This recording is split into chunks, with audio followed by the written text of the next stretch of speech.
The dating market, the dating landscape out there is horrible. I literally came across a few profiles on Bumble that I thought I would share, and their age ranges are pretty widespread from 20 something to 40 something, right? And of course I've blurred out the profiles and their Instagram drops, and these girls are very smart in how to link things up to their OnlyFools account through Instagram and dating apps. It literally enables them and monetizes the current dating climate. And basically, you're competing not just for one chick, but you're in competition with all the other men that are out there um, trying to shoot their best shot.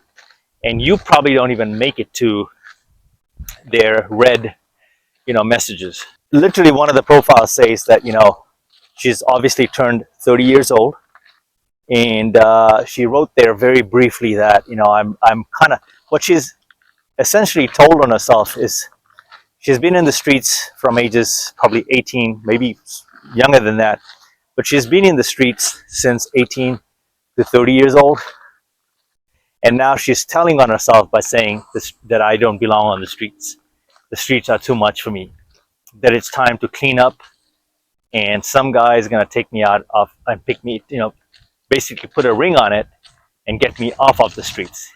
Now, you tell me at 30 years old as a man, if that's who you want as your wife or your future fiance, right? If that's the value proposition, if that is what she's bringing to the table, right? You are supposed to wife that up.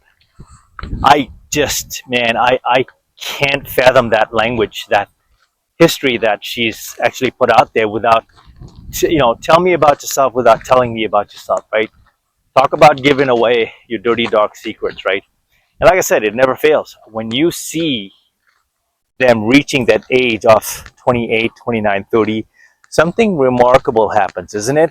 Like all of a sudden they're looking for the buzzer beater. Like, okay, I got to find one lucky MFer, unlucky MFer in this case, who's going to take me in, forgive me for all my sins, give me a baby and a family at the age of 30, 31. And I'm going to take half of his assets and half of his wealth, maybe if not half, everything, and his kids, and go back to the streets all over again. Rinse in, lather, repeat, rinse, repeat, rinse, lather. You know the cycle. You know how this goes, right? I'm shaking my head like, even at 30, you're a pretty attractive looking girl. Like, granted, you have a lot of filters, but you're pretty attractive. You got a few tattoos and stuff, and those are, for me, red flags. But anyway, you're still attractive, right? So why would you, man, it's just, she can't help but associate herself for the streets, with the street, and telling you that she has been in the streets all along.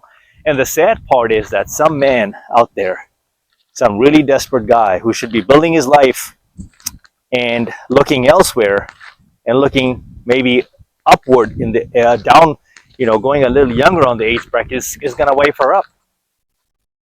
It's really unfortunate, guys. And then we have of course, entitlement, right? Like she wants the ultimate prize. The ultimate compliment is for them to bag the guy, right? Who puts a ring on it and gives her a lifestyle, assuming that he brings resources and everything to the table, including his seed, his legacy, his entire bloodline to all of this, and she's been in the streets.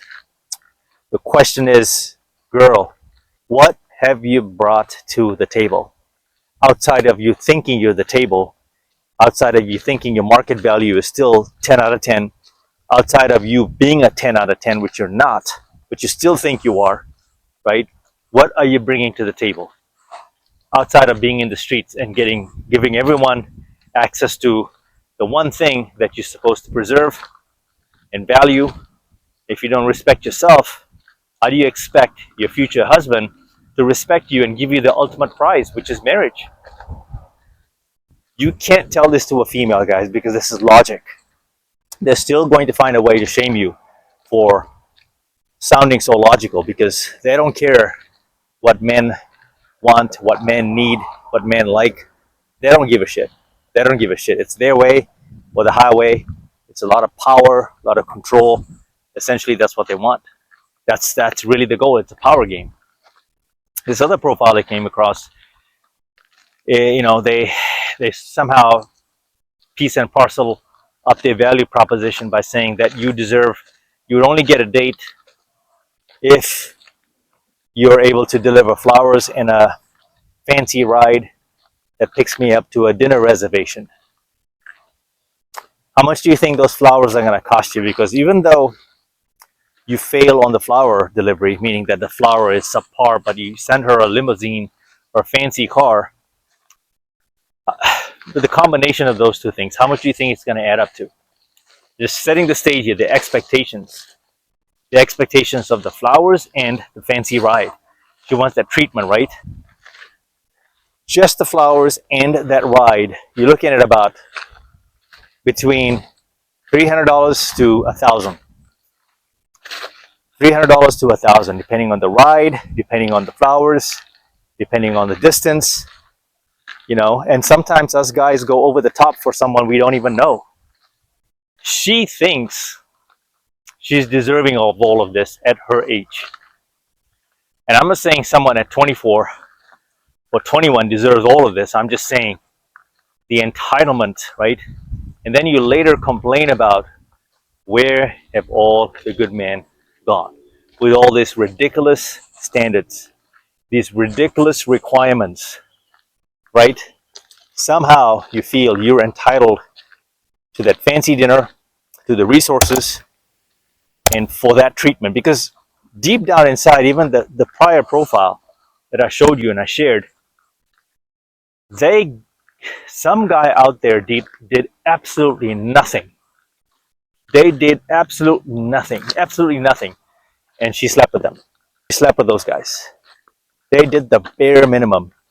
And some of these girls have had sex and have given it up in places that are probably dirty, not well maintained. The guy probably doesn't have a job. He probably has a good physique, right? He probably is 6 foot, right? He's got all the physical traits, which in our terminology we call it the Chad, the Tyrone. It's probably an alpha guy, and he didn't have to do a whole lot. And those guys are genetically gifted, right? That's biology essentially. She didn't give any resistance to those guys. She didn't have them jump through hoops, right? Now these girls are looking for a traditional man, traditional treatments, traditional gifts, and the ultimate prize, which is marriage and a ring on the finger.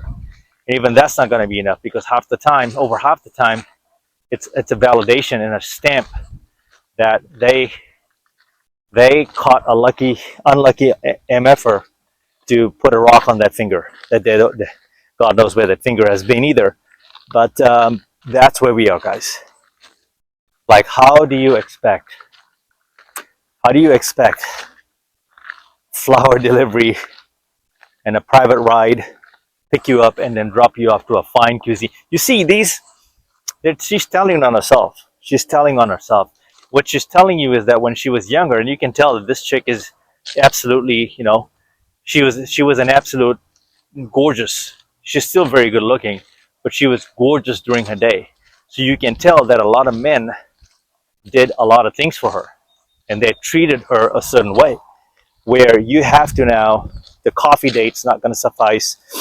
The nice dinner for you may be very nice for you, but for her, it may be a downgrade versus the treatment she's already had in the past. Which is why I'm saying with some of these older women, it's going to be an uphill battle of sharing any kind of experiences, because they're always shooting for more, higher, better, more expensive, more this, more that. Where the thrill is no longer there, or the small things don't really matter anymore. You have to really, compete with her experiences that she's already garnered over her 34 something years of existence. You got to remember that for a man, the ages 18 to 35, our journey is completely different, including sexual encounters and experiences and exclusivity and having options, versus a girl from the ages of 18 to 35. And some even start early. Some even start at 15, 16. Right? So you can't compare the two roadmaps. You can't compare the two timelines and the two genders. Our journeys are very different. So by the time you as a man get to 30, you are now getting to a stage where you're starting to see daylight, where you are seeing some options on the horizon, right? You now can see your body coming together. You can see some money coming in, right?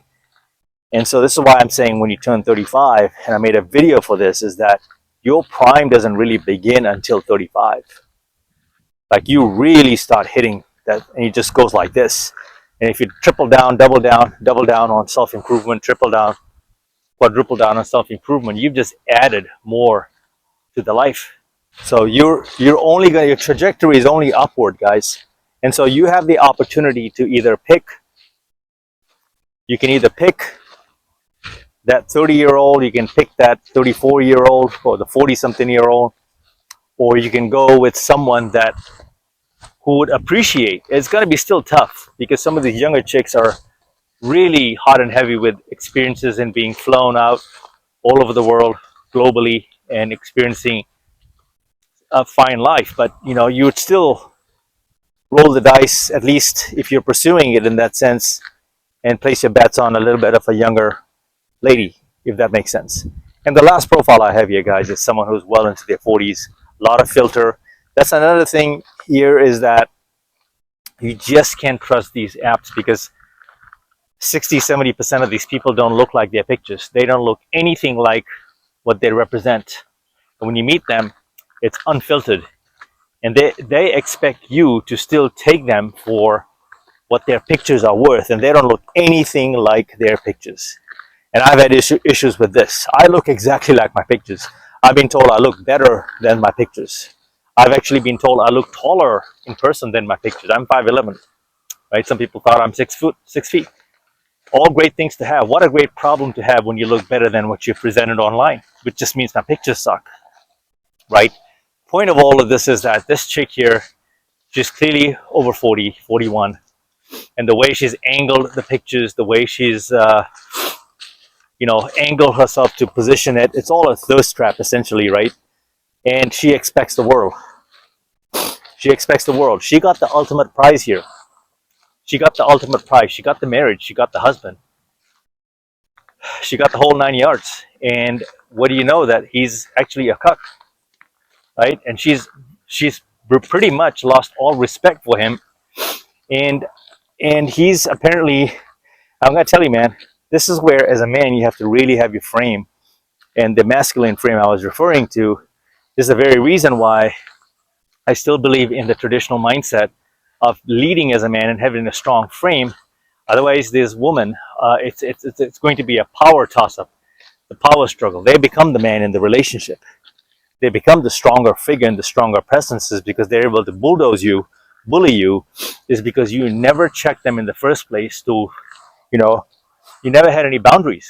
You never established any boundaries, and now she's crossed it all over and then some, and ran your ass all out of the ball game completely. You're not even in the playoffs anymore. Here you are playing with another man's, you know what? As her husband, you're gonna watch another dude blow her back out. And she's very proud, she's very happy. She's very proud, she's very happy, very sexual, very disrespectful. And there's no way that a man could live with himself and say that this is going to last forever, that I'm happy, and this is the end of my life, and this is what I'm stuck with for the entirety of my existence. I would rather not be in a marriage. Deep down inside, as I talked about, why are married people on apps, dating apps? Here you go. Here you go. So my decision to never tie the knot, never lock it down, never get married, never put a ring on the finger, I think it paid off. When I see all this, it's a nasty, dirty, sick, filthy dating culture where everyone is hooking up with everyone. No one values the time. No one values the commitment of and creating the history, right? building something together. Nobody believes in it. Nobody does. And we are now in a system, within a system that's designed to fail marriages, where incentives are in place to ruin a man completely. It's, on one hand, we're designed innately to lead. If you're a traditional guy, if you're putting in the work and into self-improvement and all of that good stuff that aligns you with that masculine frame. But even, let's just say you get all those things and you're able to present that way, the system is designed to knock you off that stool, man. That's why I'm saying there's a lot against you. And walking down the aisle, sure, in the name of God and Holy Spirit and Father, sure. But just remember what I learned very early on. There's a saying, right? Is the woman you marry is not the woman you divorce. And God doesn't exist in the divorce court. God does not exist when it comes to dividing your assets. And when your kids are being taken away from you, God is looking the other way.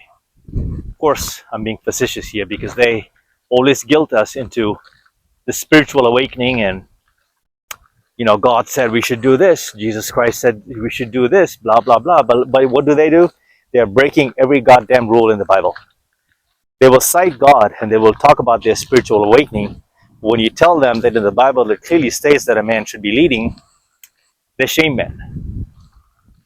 They shame men. They tell us we're controlling. They tell us we're possessive. They tell us we're jealous. No, girl. The thing is, you don't know men like men know men. We know what that guy is thinking. Like, we know what that guy is thinking. We know what your guy friend is thinking. I don't think there's anything. No man is thinking that I'm going to be friends. We're just best friends. Every man wants to take their turn. You know what I mean? We're not dumb, guys. We're not dumb. That intuition you're feeling, telling her to stay away from all men, in that sense, to keep a distance, is your biology. There's nothing to be ashamed about it. Be very proud about that you feel a certain way, right? Be very proud that you feel a certain way about it, and you speak your mind. Most men don't even get there, which is why you allow her to turn you into a cuck, and now she's posting about your marriage online, throwing her Instagram out there, and welcoming other guys to blow her back out while you watch. Is that what you call marriage and forever after? Is that the definition of marriage? Is that how far removed you are as a man of your frame that you're gonna put up with that? Or is it you just don't have the audacity to file for the divorce and walk away and cut your losses now and work on your health and self-improvement and turn it around and get someone younger, hotter, fitter, and more cooperative? Precisely why I get shamed for dating younger women.